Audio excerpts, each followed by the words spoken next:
Miss Nicole. Hey, what? Come here. I want to show you something. You remember when we had these out here? All these different style of lanterns? Yes. These were white gas. This one I think is from the 50s. There's one back there from the 60s. There's a couple here from the 70s. These were really neat lights and we loved them. But then white gas went to $15 a gallon Right. at Walmart. Right. So then we tried these little propane lights. They get pretty hot. They work really well. Not a terrible situation, but it was still more expensive. So we've tried kerosene lights. We've tried oil lanterns. We've even done candles out here. We've done the tiki torch for getting rid of bugs, or maybe a good ambiance when we have some friends out. Depends on how much money the Lord has allowed us for that week or month. But if you look over here, we've also had, we used these a lot last year and the year before. When we first came out, this was a staple for us for light. Yeah, that's one of the main things we used was that and lamp oil or kerosene. Yes. Yeah. If you look behind you there, there's a white gas lantern there. Mm-hmm. That's how we had those, and we still have them prepared, ready to go if we need to light them up. But what we've done, That's Alan Gregg right there. yes, isn't it neat? The old, they used to have these little tickers that you would push, and you put your name in. Label makers. Label maker. You put your name in, and it would put your name on it. We don't know Alan Gregg. We don't know who Alan Gregg is, but we got that at a yard sale, right? Yeah. But my mother was a Gregg. Yeah. So we thought that was pretty cool. We've got Doug. Someone just wrote with a black Sharpie marker. Doug. His favorite's Doug. They wrote Doug on it. Yeah. So, but what we landed on, which was really kind of cool, was letting God show us how to use the solar, the light that He's already provided for us. Sometimes white gas was costing us $15 to $25 a week. So when we found these on sale closeout for like 25, 29 bucks, depending on which town we were in, these were a no-brainer because that's 2 weeks worth of white gas. And we've had this one for probably 3 years, two. That one's probably 3 years. Yeah, so we have one that's 3 years, and then we went ahead and bought more last year because it only made sense. This one wasn't on sale, but this one's kind of neat. We just picked them up at Walmart. They're Ozark Trail. Got a solar panel on top, so you can set that out and let it charge with solar. And these also have a little wind up here that has a magneto inside. So it will charge them one of two ways, either through the sunlight or through the magneto. This particular one, you can't use just regular batteries, but if the grid was down, you wouldn't have regular batteries very long anyway. But if you look inside here, you can also charge with a USB. see the sunlight's hitting here, so you see that it is charging whenever that's on. We're in the shade. Look up at the canopy. Point the camera up at the canopy. Like, there's not a lot of sunlight coming in here. This is our kitchen ceiling. Yeah. And so this is still, with just that little amount of light, it's charging. So this thing will be capable, it'll be ready to roll. This one's about $40. So we really went out on a limb, and we only bought one of these, and this is our true emergency light. Now these, when you take the bottom off, 4D batteries are capable to be used in here, okay? But they're limited in that, Mr. Cole has a deer attacking him. And they're limited, but these are limited to the fact that they, through a USB-C, have to be hooked up to a solar panel in order to get a charge. And then we also can take this and this one, and they both have a USB, as you can see, they have a standard USB here, port out. That will charge a phone. You can get whatever power. You can use these things as a battery when you're not using them for a light or for both. Yeah, we've used those to charge our phones and charge flashlights. Yep. So So it's been wonderful. But I wanted to take you and show you where we charge these up. I'm going to take these three with me.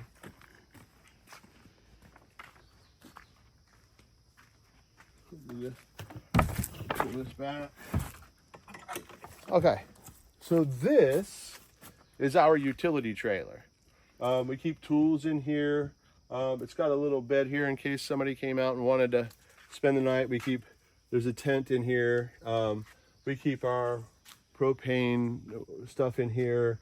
We got some extra solar panels in here. But this is where we used to live. This was our home, especially on the road, but this was our off-grid home for quite a little while. Especially, we've used this in the wintertime too. Yeah, we with have. with a heater buddy. Yeah. Or a buddy heater, whatever you call them. Right. You know, it'll run you out, then you got to turn it off. Then you freeze. You see your breath, you turn it back on. Carbon monoxide detector. Yeah, we used the carbon monoxide detector and never had it go off. Right. But it's a little leaky and drafty, but it was our home at one point. Now, if you can see, I'm gonna pull this. I'm gonna take you into here. Those are our batteries, and there is a 1,000-watt inverter there. These two little batteries, we went from, what's it called, lead acid batteries. My brother finally talked me into 2 lithium-ion batteries, and they were like $380 for 2 of them.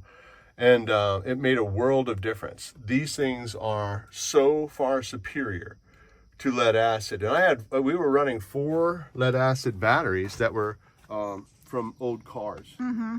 So Right? they weren't even new batteries; they were old batteries Yeah. that we kept trying to charge. So. And so essentially what we have, and I'm not sure you can see all this, here, we have a regulator or a controller. The batteries come in on this side, the solar comes in here, and then we have 2 ports on that are USB ports. So then we have this, which brings you 4 more ports. So this is how we charge the lights. We plug from the batteries, which are connected to the solar, into these lights, and then we let the sun charge up all of our batteries. We do have battery powered lights out here, oil lamps, and we do still have propane lanterns. We still do have gas, white gas lanterns. As you can see, the wiring that we just had in there isn't stellar. As a matter of fact, that's the next phase. All of it's run through an old extension cord that we had. And then everything down from where you see the extension cord matching up is just old 1960s car wires. And Lucas wiring, if you know anything about the old British cars, wasn't exactly stellar in its day. So, but we're still using it here. Now we do have an old extension cord that goes from the batteries into the camper as well. And like I said, we don't have anything in the camper except the lights that run off of electric. Inside the camper, we converted all of the standard bulb lights to the LED lights, and they conserve energy as well as have a brighter light. We don't use water in the camper. The water tanks are not usable. The bathroom's not usable. As a matter of fact, we use a latrine out here, a hand-dug latrine with a honeysuckle and grapevine toilet. I'll have to show you that at some point. Yeah, we'll have to do a video on that.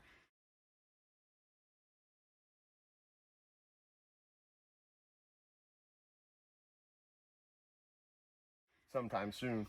But yeah, so we have the 14.4 coming in because the batteries can't handle any more than that. If we were to unplug and run that straight, take it away from the controller, we'd probably have more than that coming in, and that would hurt the batteries. So we use a little controller, and it's just a cheapo $12 from Amazon. We probably need to upgrade that at some time.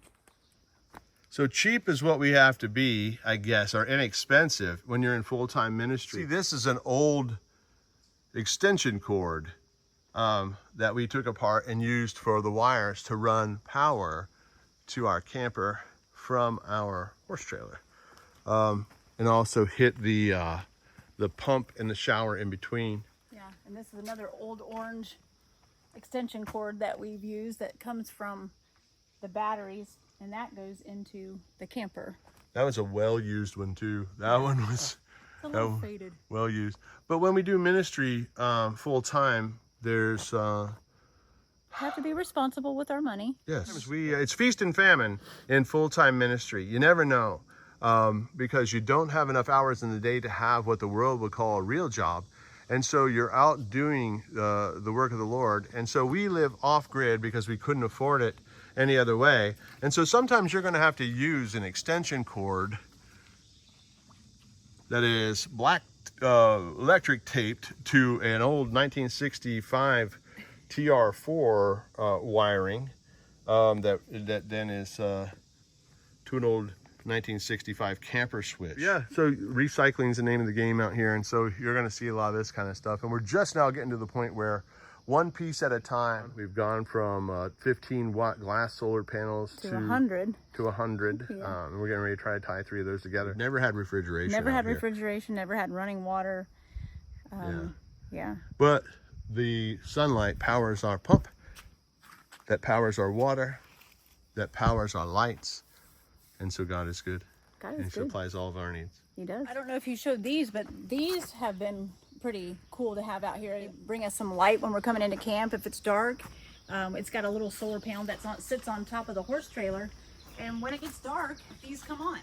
So this has been kind of a cool thing to have here in camp. We've had this the whole time we've been here. I think every year we've been here, we've had these. We didn't And do it's- anything really that's solar true. except for charge our phones or maybe the a solar small panels. light.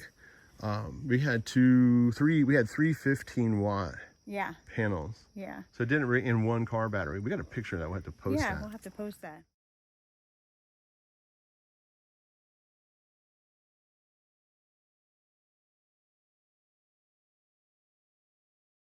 So I'm going to take this lantern and we're going to set it in the sun out here. This is our solar panels that go back to the horse trailer. There's a cord that goes all the way back to the horse trailer, and then from there it powers the batteries and then powers the camper and everything else that we need. So I'm just going to set this in the sun and we'll let that sit out there and gain the power it needs to bring us light when we need it. And coming up very soon, we're going to try to run our solar panels in a parallel. Because right now we have 2 in a series, but one facing the sun in the morning, one facing the sun in the evening. But what we're going to try to do is run 3, and this will be the first time ever that we've had 300 watts. And we might be able to run a refrigerator. There's a little refrigerator from the 1950s over there that we tried to run, and it didn't work out for us because it would kill the battery. And one of the reasons we think is because it had the old car charger Yeah.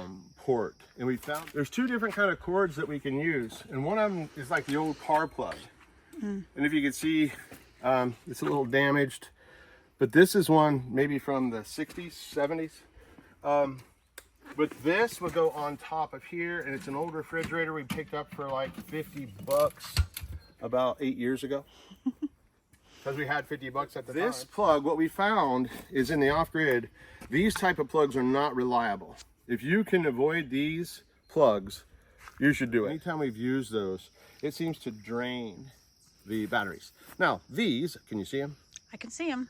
All right. Look like a chicken foot right there. Yeah, they are like a chicken foot. But one's red for the positive side, the one's black for negative side.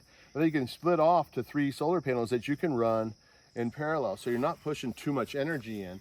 The only reason we get away with the series out here right now is because we rarely have any direct sunlight, and plus we have the controller to fix any over power that would come in, and it would regulate the power to the battery. So it's all this should get us more directly to the batteries at all times. So we're looking forward to having these. And up till about a couple weeks ago, we ran all the wiring from our solar panels into the batteries with old wire that came out of cars from a ministry that I had about over a decade ago. Yeah. That had old Triumph cars. And so 1960s to 1970s cars, I would pull these lengths of wires out when I would fix the wire harnesses or what have you. And that's what we used. We patched it together to run to our batteries.